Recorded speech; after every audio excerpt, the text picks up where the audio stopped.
Bonjour à tous. Nous sommes ici pour une réunion qui remplace la réunion publique qu'on n'a pas pu faire pour cause de Covid. Donc, on a invité les personnes du parc et Monsieur de Brabant, en tant qu'agriculteur sur Thilloy et qui connaît très bien les problématiques du parc, ici travaille sur Brion avec le parc. Donc, pour répondre aux questions qui ont été remontées par le formulaire qu'on a envoyé par flyers dans les boîtes aux lettres. Donc aujourd'hui, on a eu peu de remontées de questions, qui sont surtout des questions qui tournent autour de l'agriculture. Donc ils seront traités par les gens du parc et par M. de Brabant qui vont nous donner leur retour. Donc là, je vous propose de vous présenter chacun. David Ballois, moi je suis membre du conseil municipal. Gérald Veillon, directeur adjoint du parc naturel régional Scarpesco.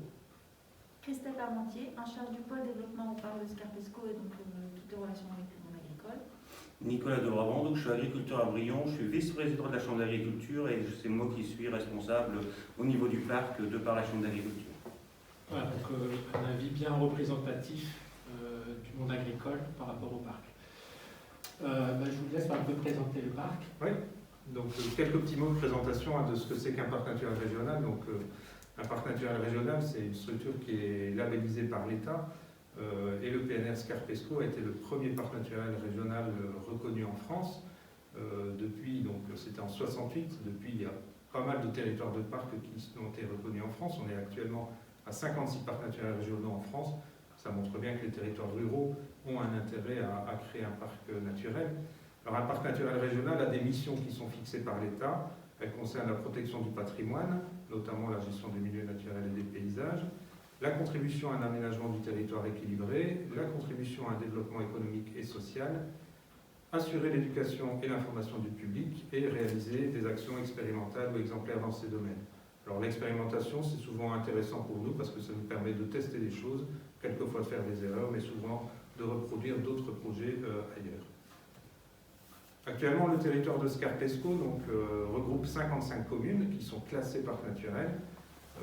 Il y a 4 communes associées et 7 villes portes et 5 intercommunalités. Donc je vais citer les intercommunalités, la communauté d'agglomération de la Porte du Hainaut, communauté d'agglomération de l'ancienne métropole, Douaisis-Aglo, communauté de communes de Cœur d'Ostrevent et communauté de communes de Pével-Carambou. On est donc répartis sur 2 arrondissements, l'arrondissement de Valenciennes et de Douai. Et si on reprend une carte que je ne peux pas vous présenter ici, mais on peut voir que Thilloy-les-Marchiennes est plus ou moins au cœur du périmètre du parc naturel. Alors le parc naturel Scarpesco, il est caractérisé par certains traits de caractère qui en font notre force. On est d'abord la plus grande zone humide intérieure de l'ex-région Nord-Pas-de-Calais. Zone humide qui vient d'être classée récemment au patrimoine mondial des zones humides, donc au travers du label Ramsar. On héberge des milieux et une biodiversité rare, qui correspond bien entendu à la définition du label parc. Mais on a également un territoire densément peuplé. On a 390 habitants au kilomètre carré. On est le parc le plus densément peuplé de France. Parallèlement, on a un taux de boisement important par rapport à la région, puisqu'on a un taux de boisement qui est 4 fois plus élevé, avec quelques grandes forêts domaniales, la forêt marchienne juste ici à côté, la forêt de Reims-Saint-Amand-Wallers, etc.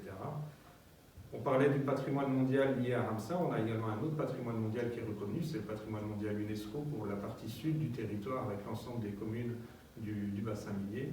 Et alors on a encore une autre particularité, c'est qu'on est adossé à la frontière belge et qu'on développe donc avec les collègues belges du parc naturel des Plaines de l'Escaut un projet de territoire transfrontalier. Alors on a des avantages, on a des forces, mais on a aussi des faiblesses et c'est là-dessus qu'on doit travailler. On est un territoire qui subit fortement l'urbanisation et la banalisation des paysages, avec l'étalement urbain qui s'observe, qui entraîne souvent justement une perte importante d'espaces agricoles ou d'espaces naturels. On est également un territoire qui est une vraie citerne d'eau pour les métropoles avoisinantes, et donc notre ressource en eau, elle est convoitée, elle est exploitée, elle est de plus en plus vulnérable en fonction des changements climatiques qui s'annoncent. Et nos patrimoines naturels, nos espaces naturels subissent une pression importante de par les densités de population des territoires avoisinants. Donc le parc naturel, finalement, c'est un contrat collectif qui est signé dans le cadre d'une charte par l'ensemble des communes qui sont adhérentes et qui définit des mesures, des actions à mettre en place pour limiter cette fragilité et renforcer nos forces et nos caractères.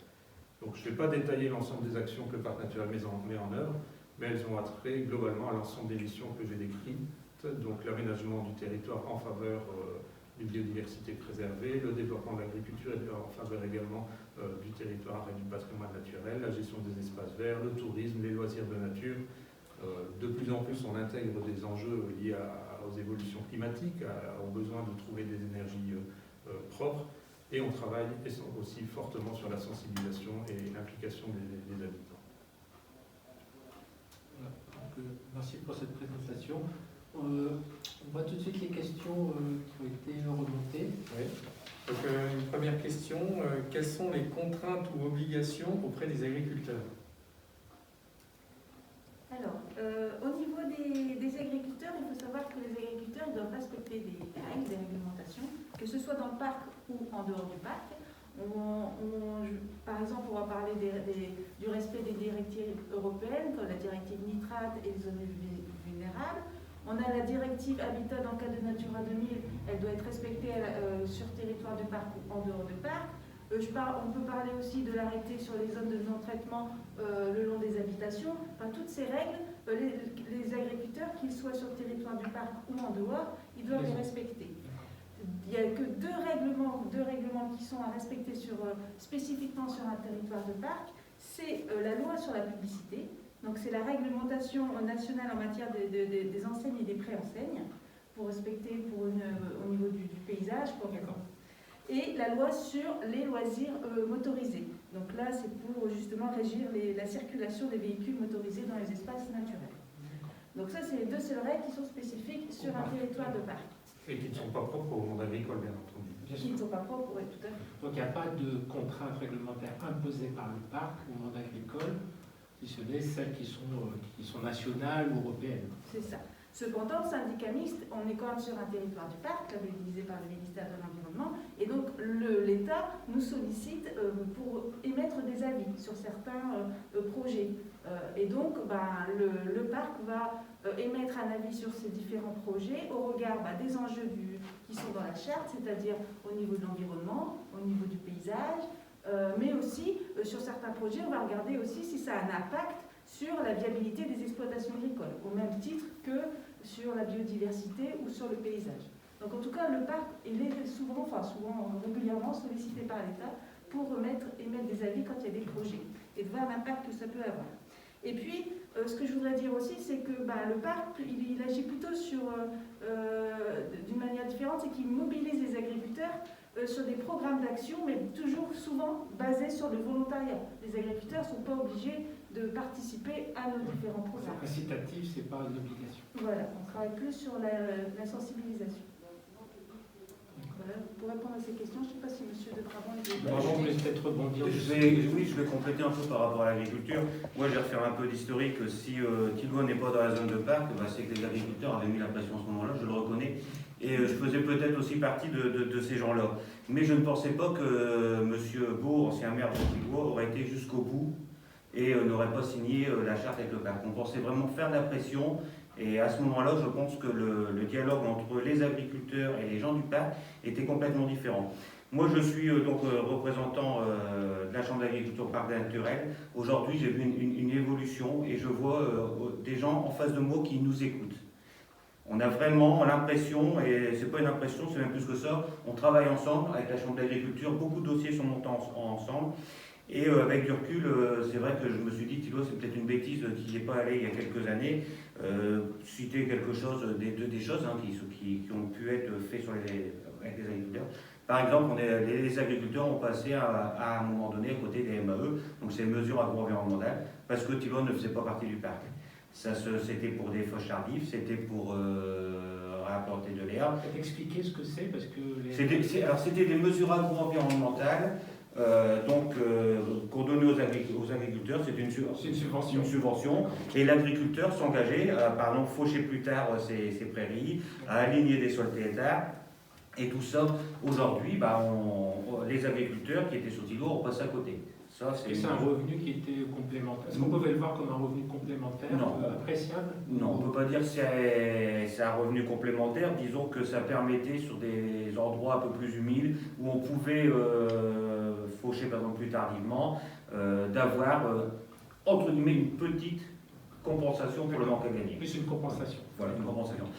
Une chose aussi, c'est qu'aujourd'hui, avec le parc, on est en train de faire les zones de PSE. Hein. Donc il y a 3 communes qui ont été retenues, Nivelles, Brûle et PSE, vous pouvez m'expliquer ce que c'est PSE. Service. Donc paiement pour services environnemental. Donc aujourd'hui, pour ça, il faut déjà que les agriculteurs cultivent donc dans ces trois villages, je répète, Saint-Amand les Eaux, Nivelles et Brûle-Saint-Amand. Et à côté de ça, avec la Chambre d'agriculture et le parc, on a travaillé ensemble et on a ouvert les PSE à tous les agriculteurs qui ont au moins une parcelle dans ces 3 communes-là et dont leur siège social est donc en zone de parc. Ça veut dire qu'un agriculteur qui est sur Tigol-les-Marchais aujourd'hui ne pourra pas en bénéficier. De tête, ça doit être 60 agriculteurs qui sont concernés. Voilà le genre de choses. Ça représente quel avantage financier, c'est à peu près Alors Christian, je vais te laisser un petit peu parce que... Au niveau, là, pour 10 agriculteurs, on va demander des subventions au niveau de 450 000 € sur 5 Ah oui, ans. d'accord. Ah oui, c'est pas... Alors, Sur 5 ans. à ce niveau-là, il y a une vraie démarche agricole. Hein. C'est complètement remettre en cause notre système. On va établir des points sur nos exploitations. Et il faudra avoir suffisamment de points pour être éligible. Et après, à côté de ça, on pourra modifier notre système d'exploitation pour obtenir des objectifs et atteindre des objectifs. L'avantage du PSE, c'est que c'est quelque chose de souple par rapport au MAE qui était quelque chose de, je veux dire, plus fermé. Les MAE, il fallait absolument avoir aller à nos objectifs tous les ans. Que là, les PSE, on est sur 5 ans et s'il y a malheureusement une année ça va pas. qu'on ne sait pas aller aux objectifs, on a une souplesse. Et ça, c'est quand même important. On est tributaire de la météo, des tributaires d'un tas de trucs. Et donc, c'est vraiment une souplesse. Et c'est vrai qu'avant, aujourd'hui, les villages qui ne sont pas dans les zones de parc ne peuvent pas le faire. Pas dans notre parc. Mais ce qui est important de dire, je parlais tout à l'heure d'expérimentation. Les PSE, c'est une expérimentation que la France a proposée à l'Union européenne pour intégrer un nouveau dispositif dans la prochaine PAC. Donc là, ici, on fait une expérimentation sur 3 communes. On verra si l'Union européenne reconnaît et retient le dispositif, on pourra élargir ce dispositif à l'ensemble des communes du territoire du parc par la suite. Donc ces 3 communes-là, effectivement, c'est pour cette année, mais on espère pouvoir... Donc le parc est aussi fait de l'expérimentation. On milite et on lobby vis-à-vis de la politique agricole commune pour qu'une autre perception, comme M. de Brabant l'a dit, de l'agriculture soit développée et que ce ne soit pas... ça permette à l'agriculture d'évoluer en parallèle des attentes de la société. C'est vrai qu'aujourd'hui, on constate qu'il y a un peu de rupture entre l'environnement et l'agriculture, dont les agriculteurs d'ailleurs le vivent mal. Hein. On parle d'agribashing parce qu'ils utilisent un système qu'on leur a vendu pendant 50 ans, on leur dit maintenant ça va pas, vous êtes des pollueurs. Donc ils le vivent pas bien. Alors que la plupart, moi je discute avec les agriculteurs du secteur, ils sont écolos, hein, je veux dire, ils connaissent les problématiques de l'environnement. Donc il faut réparer cette fracture qui est stupide, parce que l'environnement et l'agriculture, ça va ensemble. Il y a un élément qui est important, on a parlé du patrimoine du parc naturel, des zones humides, de la biodiversité, etc. Une partie de la biodiversité des zones humides sont liées à l'agriculture. Les prairies humides, c'est un élément majeur du paysage du territoire. Il n'y aura pas de prairies s'il n'y a plus d'agriculture, s'il n'y a plus d'élevage. Et donc ça, c'est des éléments qui font qu'effectivement, ça stabilise le paysage. Il y a des dispositifs en cours qui permettent de... On peut rebondir aussi sur les PMO ZH, dans lequel on a des suivis d'une quinzaine d'exploitations, c'est ça, Christelle? Donc des exploitations laitières et puis des exploitations, je vais dire, en vache allaitant. Et ça, c'est le parc qui gère ça. Donc le suivi, ils font un suivi technico-économique donc sur les exploitations. Vous faites des suivis, si je ne dis pas de bêtises, sur la parcelle avec la faune. Vous faites aussi une GTE. Donc il y a quand même des choses qui sont faites. Et ça, c'est pareil, si il n'y avait pas le parc, les agriculteurs, ils ne l'auraient pas. Après, je ne sais pas. Mais je sais que le parc, c'est le parc qui gère tout ça. Le PMAZH, c'est le programme de maintien de l'agriculture en zone humide. Et là, en fait, l'objectif de ce programme, c'est de concilier en fait, le maintien de l'activité d'élevage et la préservation de la biodiversité qu'on retrouve dans les prairies humides. En fait. Et de la même manière, on a été un des 7 territoires pilotes à l'échelle nationale à mettre en place ce dispositif. Depuis en France, il y a beaucoup plus de territoires, mais Scarpesco, ça fait 7 ou 8 ans qu'on travaille sur ce programme. Parce que justement, la question, elle venait aussi un peu dans l'autre sens, c'est-à-dire qu'il y a des habitants qui voudraient savoir quelles peuvent être les démarches entreprises pour sauvegarder des espèces de batraciens, tritons, etc. Par rapport justement aux pratiques agricoles. Bon, on entend l'usage des pesticides et machin, alors on entend des choses qui sont interdites ou pas. Donc, je vous soulignais que ça fait partie, on respecte les règles nationales ou européennes. Est-ce que justement en collaboration avec les agriculteurs et aussi finalement la connaissance d'une certaine faune à préserver, est-ce qu'il y a des actions qui sont mises en place justement en partenariat? La démarche du PMAZH ou de pâturage juste, etc., montre vraiment que l'agriculteur, à partir du moment où on lui explique ce qu'il y a dans sa prairie, il en tient compte et finit par être hyper fier de la richesse de sa prairie. On a travaillé avec pas mal d'agriculteurs qui ont vraiment évolué dans leur pratique parce qu'ils ne connaissaient pas, on leur a fait découvrir ce qu'il y avait dans leur prairie. Ça leur pose des questions aussi sur l'intérêt de ces plantes par rapport à l'alimentation de leur bétail, etc. Et c'est comme ça pour pas mal d'autres enjeux. Historiquement, le parc a implanté, je pense qu'il y a maintenant 20 ans, largement plus, des nichoirs à chouettes et frais dans les exploitations agricoles. Donc c'est 120 nichoirs en tout, je crois, qui avaient été implantés. Pour sauvegarder la chouette effraie, parce que la chouette effraie est nichée dans les vieux bâtiments, les vieilles granges agricoles, les églises, etc. Bon, la façon de construire les bâtiments, qu'ils soient publics ou les bâtiments agricoles, évolue, et donc le placement de nichoirs permet d'offrir une autre possibilité de nicher, et on voit que les populations de chouettes effraie augmentent de plus en plus. Elles ont un intérêt écologique ou... Après, elles ont un intérêt, bien sûr, elles mangent les petits rongeurs, etc., qui peuvent être ravageurs dans les exploitations.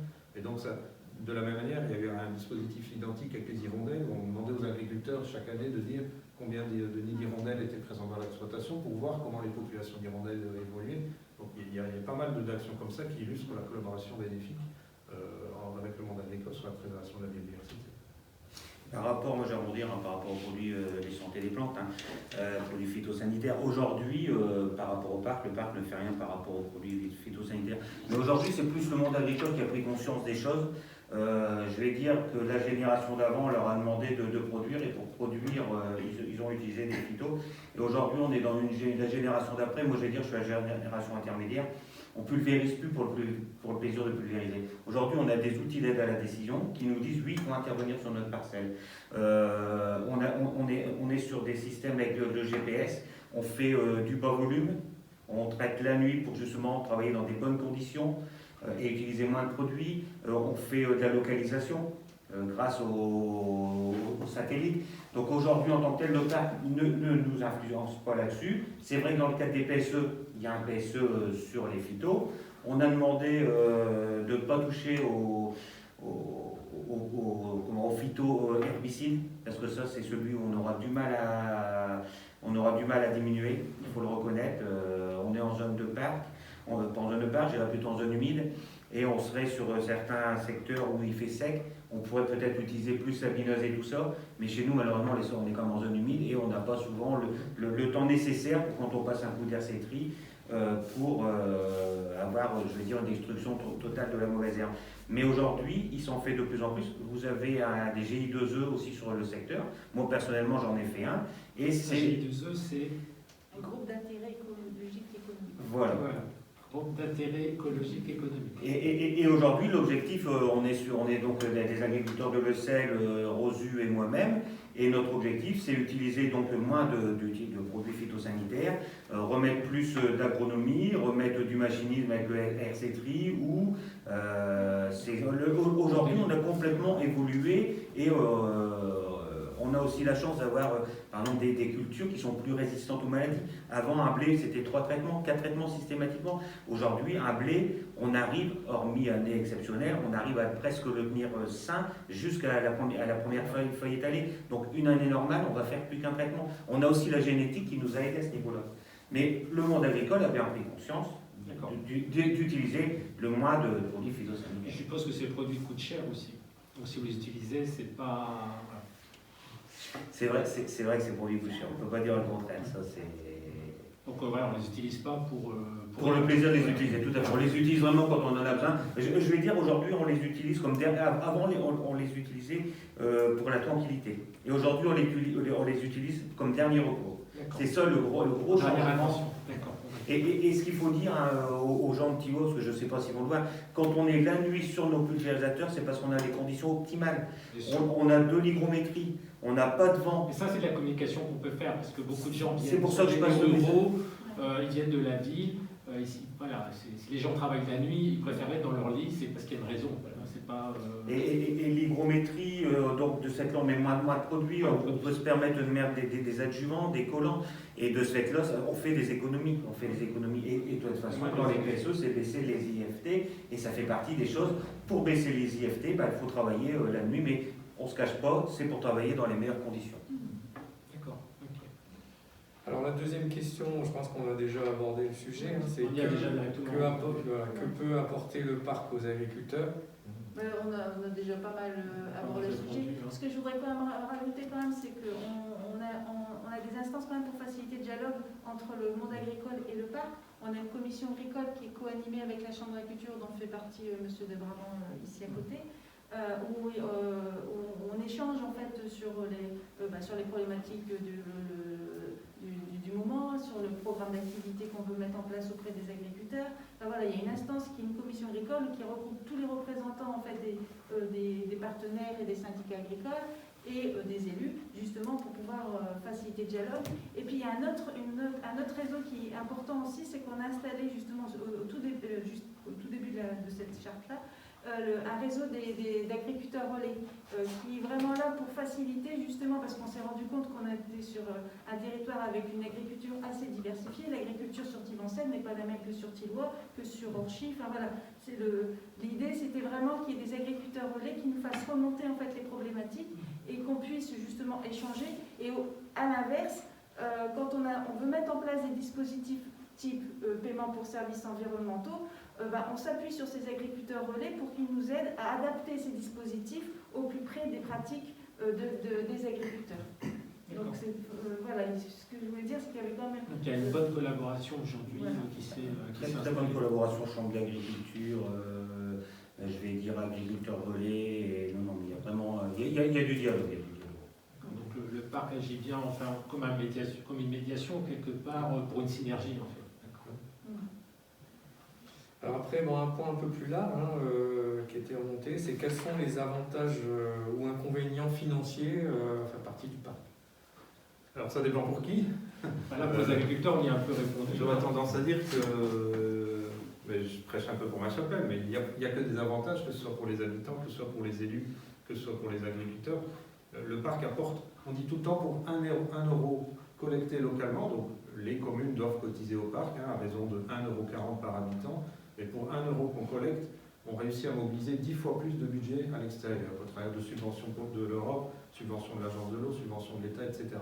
Donc sans le parc, toute cette manne d'argent n'arriverait pas sur le territoire. La plupart du temps, on est attentif, comme Christelle le disait, aux attentes qui s'expriment, que ce soit par les agriculteurs, que ce soit par les habitants, que ce soit par les élus. Et on est attentif à ces questions et on a un réseau national, il y a 56 parcs naturels qui existent en France, donc on échange beaucoup et on peut expérimenter des choses qui ont été testées par ailleurs, etc. Donc apporter vraiment une réelle plus-value. D'accord. Bon. Les seules contraintes, c'est ce que Christelle a expliqué, c'est lié à la publicité et lié à la circulation des véhicules motorisés, donc quad, moto, etc. dans les espaces agricoles, c'est une réglementation qui existe à l'échelle nationale, mais dans les territoires de parc, il y a normalement obligation pour les communes et les services de l'État de mettre en œuvre cette réglementation de façon beaucoup plus stricte.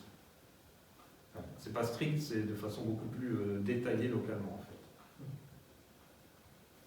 Bon, moi je pense que c'est quand même des éclaircissements intéressants parce qu'effectivement il y a eu des crispations dans le passé où on m'a raconté des choses effectivement qui étaient plus un problème de communication. Donc moi je suis assez rassuré. Je voudrais signaler aussi deux choses qui sont extrêmement importantes, c'est que Tilloy est démarré sur le plan local d'urbanisme. Il faut savoir les deux grandes contraintes imposées par le SCOT au niveau urbanisme, c'est l'environnement et l'agriculture. Donc l'aide du parc sera extrêmement importante pour nous aider à travailler sur le plus.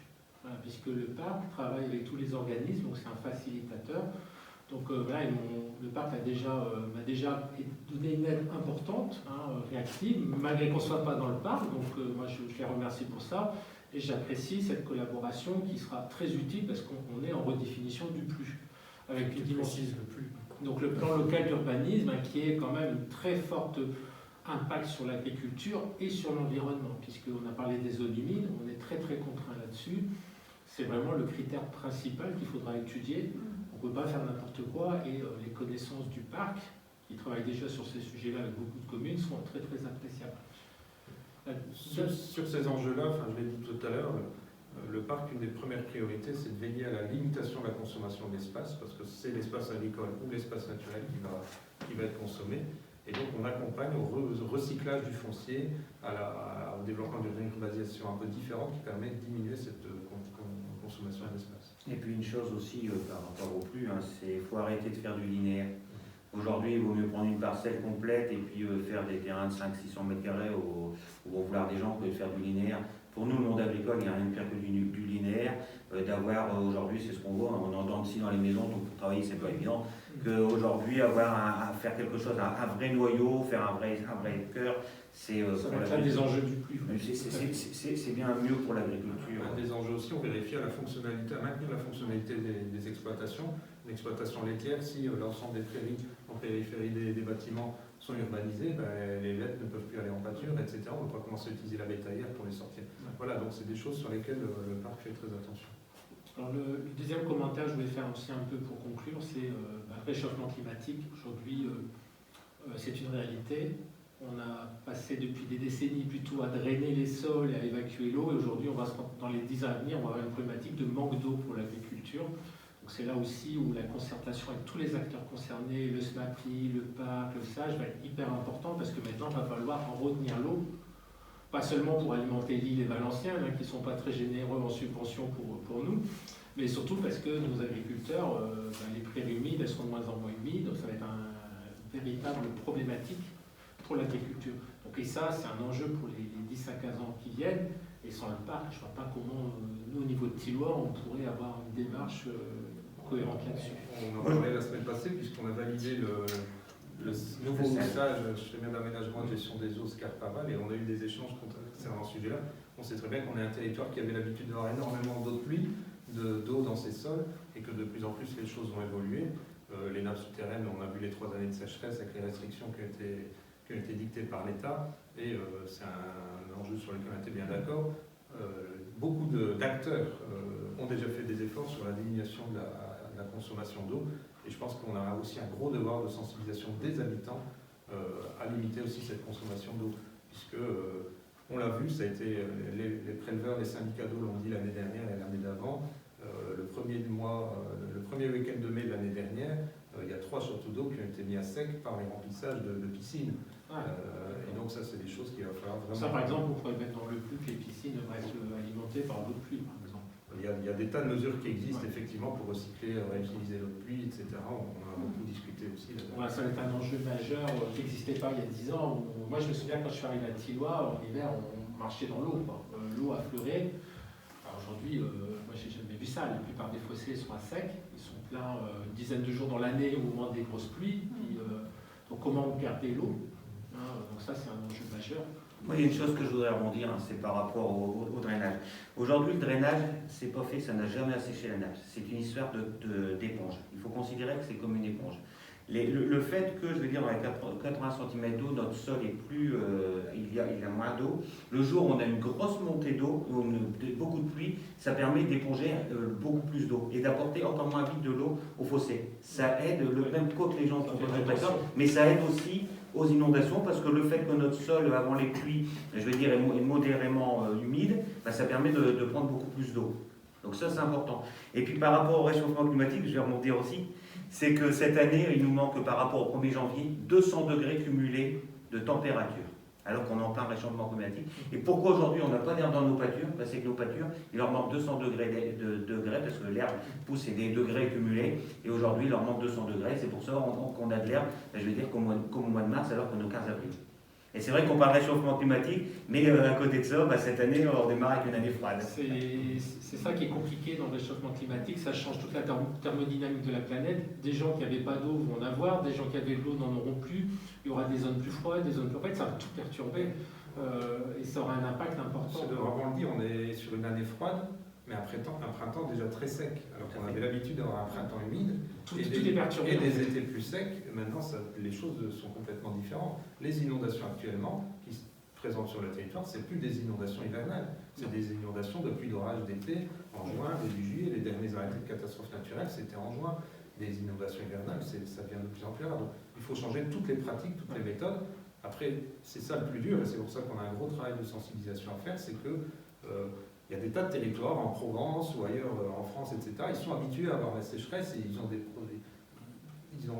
l'habitude de faire attention à l'eau.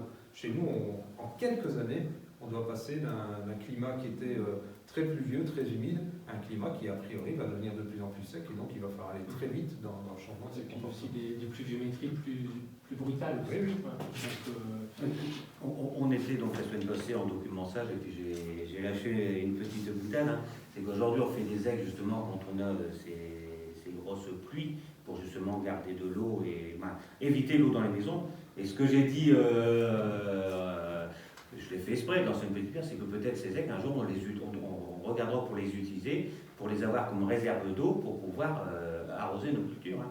bah, c'est pas ça que je pense. Non, mais pour l'instant, on n'en parle pas encore chez nous, mais je sais que ça va être des grands débats. Mais dans le sud-ouest, ils ont des grandes réserves d'eau pour l'agriculture, et moi je pense qu'on y viendra dans 10 à 15 ans. Il faudra stocker l'eau quand elle arrive, puis l'envoyer dans la SCAP, donc, parce qu'on en aura besoin. Mais là-dessus,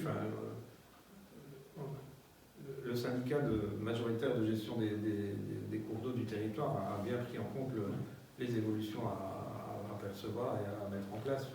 Parce que si on veut faire dans 15 ans, c'est maintenant qu'il faut commencer à mettre en œuvre, parce que c'est des... Ils sont en train de refaire un diagnostic complet de la gestion des cours d'eau, avec une obligation de mettre en place un plan de gestion cours d'eau, et ils devront tenir compte de la pluviométrie, de comment les niveaux d'eau vont varier dans les cours d'eau. Ça, c'est obligatoire. Besoin du parc pour les réussir. Enfin, moi, c'est ma conviction, de voir simplement de la biodiversité. Je pense que, en termes pour gérer le territoire, le parc, au final, est quand même quelqu'un qui est au milieu de toutes les organisations et qui peut vraiment faciliter les Il ne faut choses. surtout pas nous réduire à ce rôle lié à la biodiversité, c'est Voilà. une partie de Oui, l'équipe. voilà. Mais il y a des tas d'autres personnes qui travaillent sur l'enjeu économique, sur la valorisation de l'attractivité du territoire. On accompagne les propriétaires de gîtes, etc. Enfin, on accompagne les écoles, il y a des éco-gardes. Enfin, il y a énormément il y a 40 personnes au sein du parc qui apportent vraiment une connaissance et une ingénierie particulière pour l'ensemble des projets que les communes, les habitants et les acteurs économiques veulent développer. là aussi, je vais rebondir. Il y a 10 ans ou 15 ans de ça, quand on parlait au parc, on ne parlait pas économie. Aujourd'hui, c'est un mot qu'on entend. Et c'est important de l'entendre. Parce qu'aujourd'hui, il y a de l'écologie, mais c'est de l'écologie avec de l'économie à côté. C'est agroéconomie ou économie agroécologie. Il faut surtout garder ce mot. On a besoin de la rentabilité, on a besoin de l'économie, aussi bien sur nos exploitations que pour les gîtes, que pour l'ensemble du territoire. Et tout soit à condition qu'on ait de l'économie et qu'on ait de la rentabilité. Comme on disait tout à l'heure, si on veut maintenir nos prairies, c'est bien maintenant l'activité d'élevage, c'est le plus gros Tout à fait. enjeu, c'est bien. C'est économique. Effectivement, c'est réconcilier l'économie et l'écologie. L'écologie est perçue un peu comme des doux rêveurs, des planteurs de marguerites, mais non, l'écologie, c'est aussi économiser les entrants, économiser l'énergie, donc forcément, sur les rendements, ça doit être meilleur. Quoi. Il n'y a pas un seul modèle agricole. De plus en plus, on voit qu'il y a des tas de modèles qui existent et qu'il faut permettre à chaque agriculteur de choisir lui-même le modèle dans lequel il a envie d'évoluer. Bon, il y a encore beaucoup de travail. Donc, en tout cas, merci Monsieur de Brabant pour votre tour. Je pense que c'est intéressant parce que vous êtes directement concerné et puis il y a plus d'un titre. Merci au parc pour ces explications. Avec plaisir, en espérant bientôt vous voir parmi nous. Et puis, malheureusement, on ne pourra pas faire la fête si c'est le cas. Non, L'année prochaine. on la fêtera les un an. Donc, on avait la possibilité, ça je le précise, de rentrer dans le parc dans l'année des élections. Donc, qui suivait avec le Covid, c'est vrai que ça s'est fait un peu. On a démarré la démarche début d'année, donc on ne va pas trop traîner sur la décision qui sera prise par le conseil municipal. Voilà, donc merci à tous et à toutes. Merci beaucoup. Merci beaucoup. Merci.